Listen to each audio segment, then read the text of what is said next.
Hi, this is Trinity Winkers, and I am just submitting my interview with a school counselor since that is the role that I am hoping to get once I complete my schooling here. And I interviewed Erica Harbath, who is a school counselor at North Fond du Lac School. I worked with her for her first 2 years as a school counselor, and then she took a job then at North Fond du Lac. And so I interviewed her. She is in her 6th year as a school counselor. So I went ahead and just asked the questions that were recommended, and then I followed up with a few more questions of my own, and this is what she shared with me.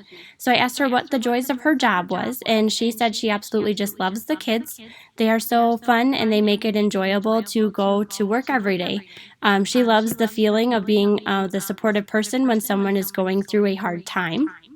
She said it's called holding space, and it's when she is there for someone and being empathetic when someone, either a student, a parent, or a staff member, is in need of that and going through a difficult time, and um, they're working through something, and she says that it's just a really good feeling to be there for them. She's very lucky to have a supportive administration and district to work for. They respect and value the work that the counselors do. She loves collaborating and learning new things. And she said that they are actually starting more work with Ross Green this year.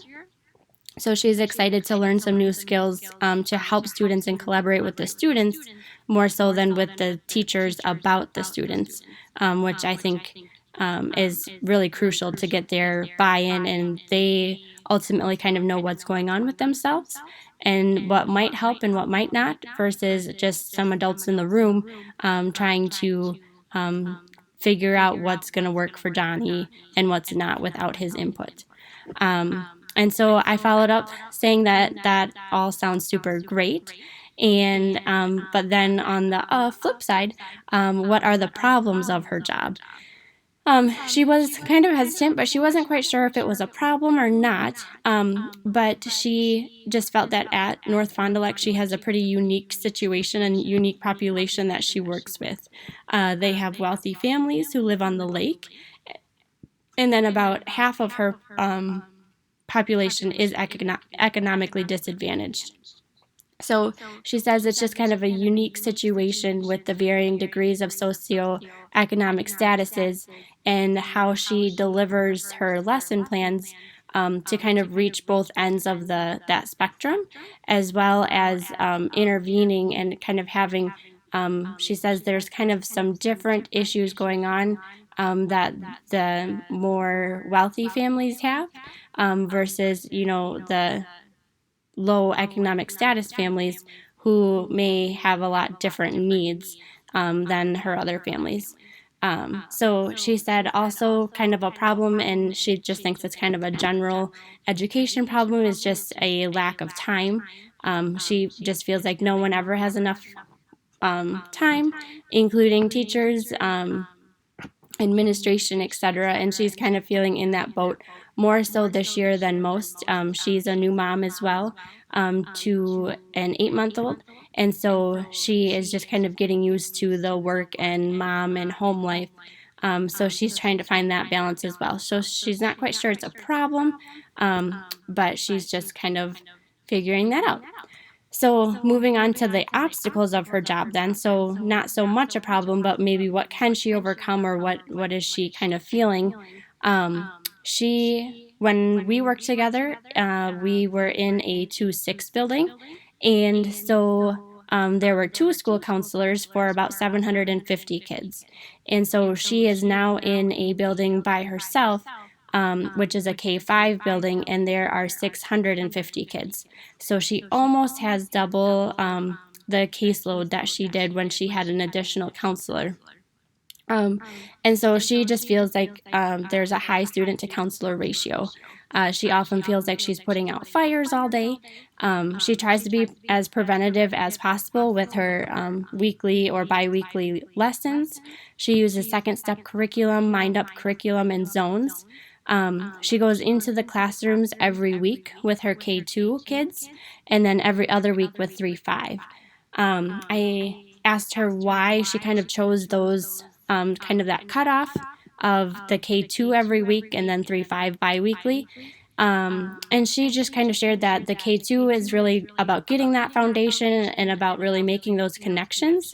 And then she has those connections and those relationships built with the 3-5, but she can add supplemental and kind of build off of those foundational lessons that she delivered when they were kindergartners through second graders. She talked about being preventative as possible, and she just feels that it gets a little difficult when she's working with a high needs population.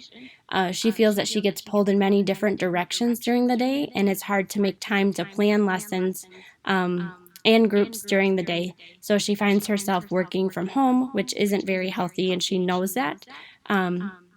So she's trying to make prep time during the day so she doesn't have to work at home. She's feeling like it's a work in progress, but she's still getting used to that. So she feels like she will get there. So then I went ahead and I feel pretty confident about school counselors and kind of their roles. I know it varies, like most professions, from school to school about what they do, but having worked closely with school counselors in my various roles, I have a pretty good grasp, at least for the K5, K8 population. I don't really have a grasp on the high school population. But that'll be what I get to learn in my internship. So I did ask her if she had any recommendations for me as I start my schooling journey, anything that she wishes someone would have told her. And she said to just take in as many experiences as possible. She knows my background and what experiences I have dealt with, but she just says to still try and do as many things as possible, so it's not my first time doing them as a school counselor. And so I kind of moved closer to where my husband and I grew up. And so it's a lot of rural schools, so a lot smaller schools, and it's more likely for me to be the only school counselor in the district. And so I'm not going to have kind of those resources at my fingertips where I can just walk down to the next school counselor's office and say, hey, I need your recommendations, or I have a problem. She said, so just try my very best to learn those things as I go. So some of the experiences she thought I should really try to get some practice in is reporting to CPS, contacting parents, referring to outside agencies, and connecting with outside resources, calling crisis, running groups, and planning lessons. She said just her one big piece of advice: don't be afraid to make mistakes, and don't be afraid to ask questions, because it's always a learning opportunity. She's still learning, and she feels like she's gaining new experiences every day. So she said to just keep my head up and just ask questions. That's how you're going to learn. So then I asked what I should look for in an internship placement.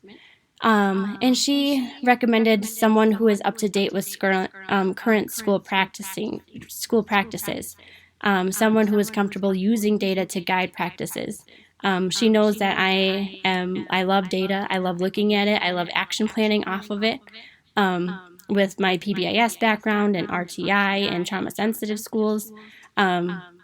So she shared her elementary placement was an older woman who was very kind and helpful to her. However, her school counseling practices were very dated, so she felt like she didn't learn as much from her as she did elsewhere, and also just kind of like on her feet and learning in the day-to-day job now that she is a school counselor herself. She also recommended looking for someone who is willing to let me do lots of different things and make my own lessons. It's so much more fun, she said, to create and implement my own lessons rather than having to copy what someone else is doing and kind of being like their substitute.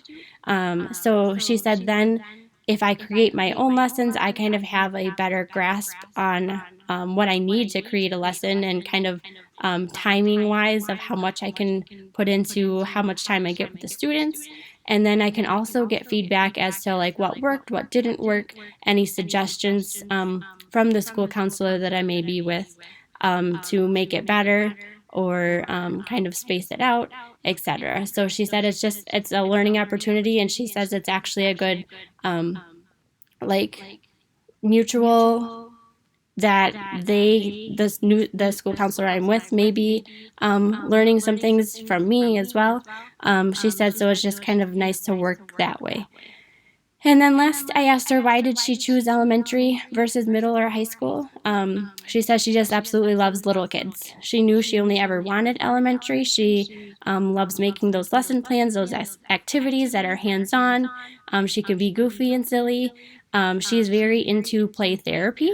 And so she doesn't feel that she can really do that, or she could really do that with high schoolers. She did have the 3 internships at all 3 levels, and so she just didn't really like or enjoy the time with the older kids.